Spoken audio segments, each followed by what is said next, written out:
Known as the miracle plant, aloe vera has a tremendous history of healing over the centuries, and it's still a popular form of healing.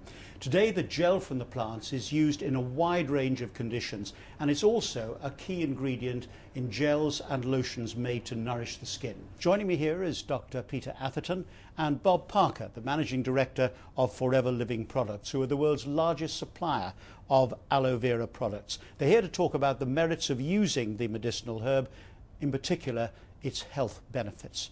Bob, tell us about your company, Forever Living. Certainly, Martin. Well, our company was founded 32 years ago, just gone in May, by a gentleman called Rex Morn, who is still our chairman today, accompanied by his son Greg. They've built an organisation now that spans 147 countries around the world, and we're by far the largest producer of aloe vera based products. The way that we market our products is exclusively through independent, predominantly home-based distributors. From our small, humble beginnings those 32 years ago in Phoenix, Arizona, which is still our hometown today, we now have over 9.5 million distributors involved with us across those countries. And each year we open up in at least one or two new countries, providing the occupants of those countries with an opportunity to build their own home-based business, enjoying the great benefits that we're going to hear about of aloe vera, and also being able to share those benefits with friends and family and people in their local community, at the same time creating an income for themselves. And presumably your chairman is still your chairman after 32 years because he uses your own product. Absolutely. I mean, he just has an amazing energy. He travels the world 3 weeks out of 4, and it's his passion to see our opportunity and our product available in every single country around the world. That's his mission. Peter, why is aloe such an important plant? What is really special about it? Well, I think it's been considered to be a very important plant for thousands of years, in fact, and recognised as such by many different cultures, including the ancient Greeks and Romans, the Egyptians, the Indians, the Chinese, and as far back as that? Oh yes, and it's well documented. There's a particular piece of evidence. It's called the Ebers Papyrus, that was excavated in Thebes in 1858 by the Egyptologist George Ebers, and was shown to date from the reign of the pharaoh Amenhotep, who reigned in about 1552 BC. But this papyrus actually showed that aloe was being used in the previous 2,000 years, and it mentioned at least 12 formulations of aloe vera. And are they similar to the formulations that we have today? Was it being used in the same way in those days? In similar ways, but I think we use it in a slightly more sophisticated way.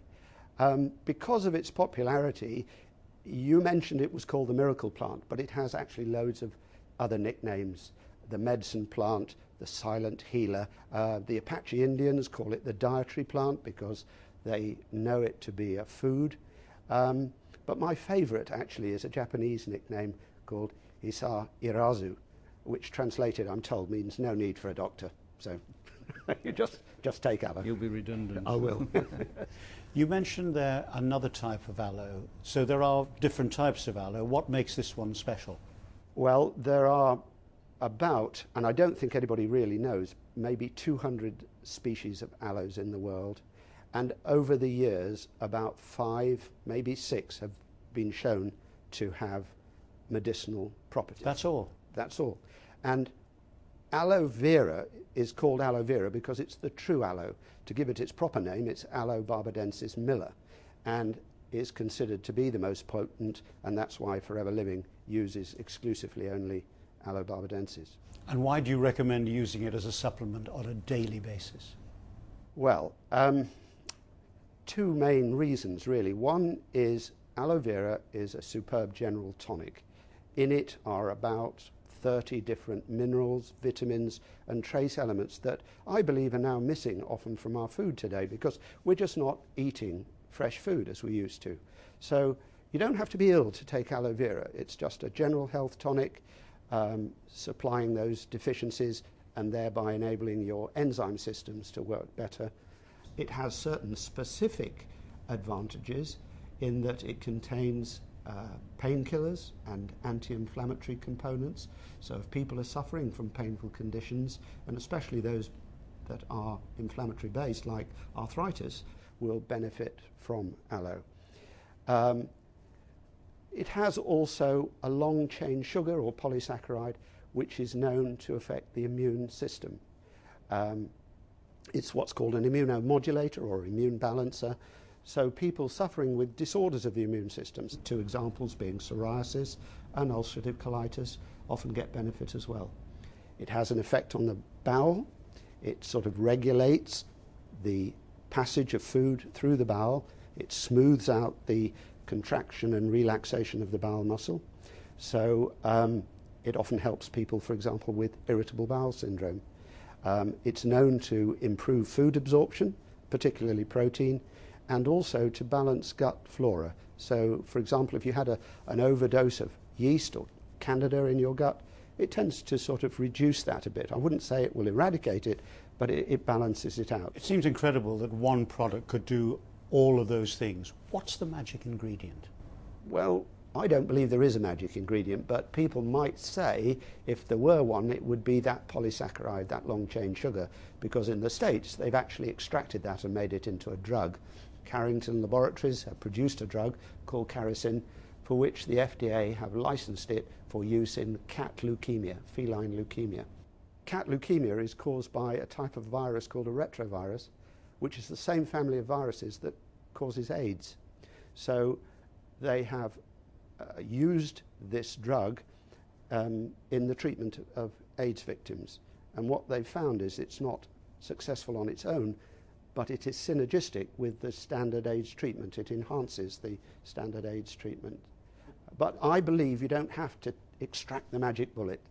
It works just as well if you drink the gel. And is there any recent clinical evidence to actually prove the health benefits?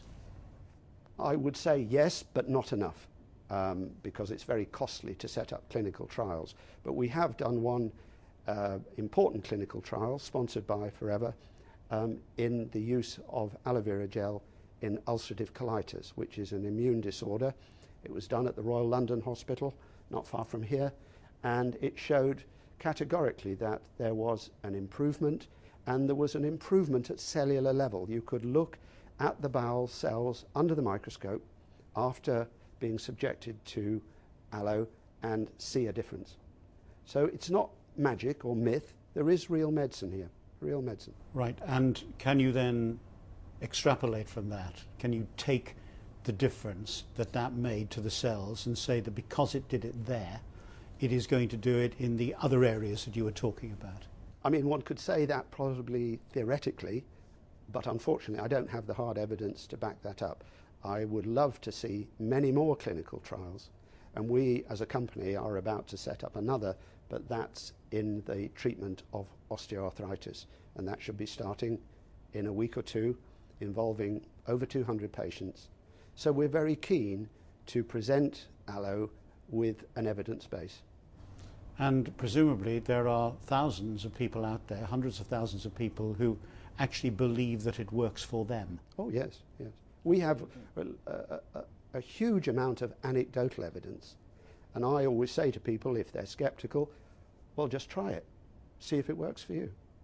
I think it's fair to say that many people get involved with the Forever organisation having firstly been customers, and they become a walking advert for the product because of the benefits that they've received, and that's very typical of how many people, not all people, but many people get involved with us. Why do you recommend that people use Forever Living's Aloe products rather than any other aloe product? I mean, you've got competitors out there, presumably. What makes Forever Living's Aloe product so special? One of the benefits we have, of course, is being the world's largest aloe producer. We put much more aloe into most of our products than any other of our competition. We're also what's called a vertically integrated company, so we own and control every stage of the production, right from the growing of the plants through the harvesting, the filleting.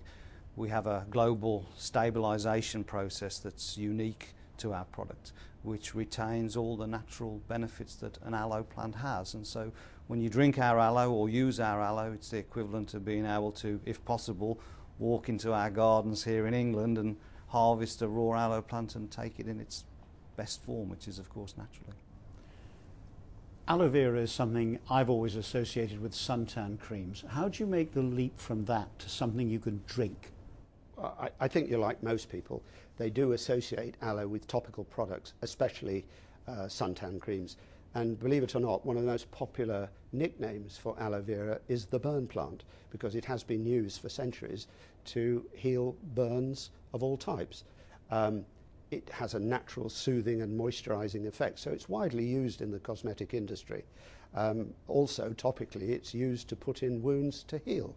But drinking? Yes, well, the drink actually promotes the healing by providing the nutrients that are required to produce new cells. It's certainly not sold on its taste, it's sold on its benefit. Perhaps you ought to try it yourself. How about giving him a drink? Give me a whirl. Give you a whirl, absolutely.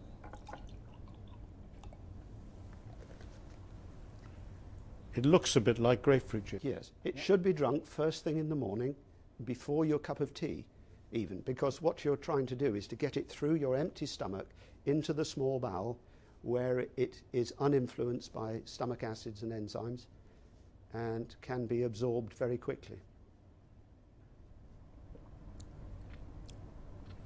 Interesting. Slightly bitter. Yes, yes. I could get used to it, but it might not instinctively be something I would want to drink. So is it mixed with any other ingredients? You can mix it with cordial or orange juice or whatever you like. And it's best drunk cold, straight from the fridge, and well shaken, because you can see there are lots of sort of bits and pieces in there. So I'm going to walk out of here a lot healthier, am I? Like a new man. Absolutely.